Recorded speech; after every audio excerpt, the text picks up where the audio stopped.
मेरो यो सन्देश ती कुलतमा फँसेको ती भाइ बहिनीहरूको लागि।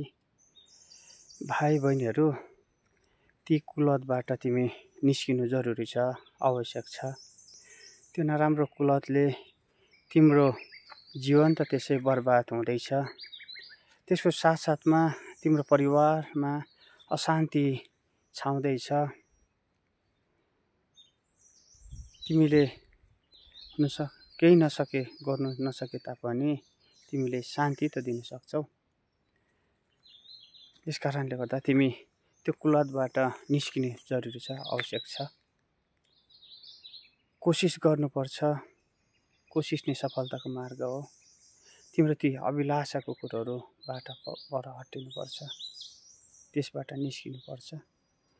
जब तिमी त्यसबाट निस्किन्छौ तब तिम्रो जीवन त्यसै असल हुनेछ, राम्रो हुनेछ, अनि परिवारले पनि शान्ति पाउनेछ। जिन्दगी मौज मजा र इन्जोय गर्नु मात्र होइन, जिन्दगी धेरै छ, लामो छ, जिन्दगीको अर्थ बेग्लै छ। यस कारणले गर्दाखेरि तिमी त्यस ठाउँबाट निस्किनु जरुरी छ, आवश्यक छ। अनि परिवारलाई तिम्रो आवश्यक छ, परिवारलाई तिम्रो खाँचो छ।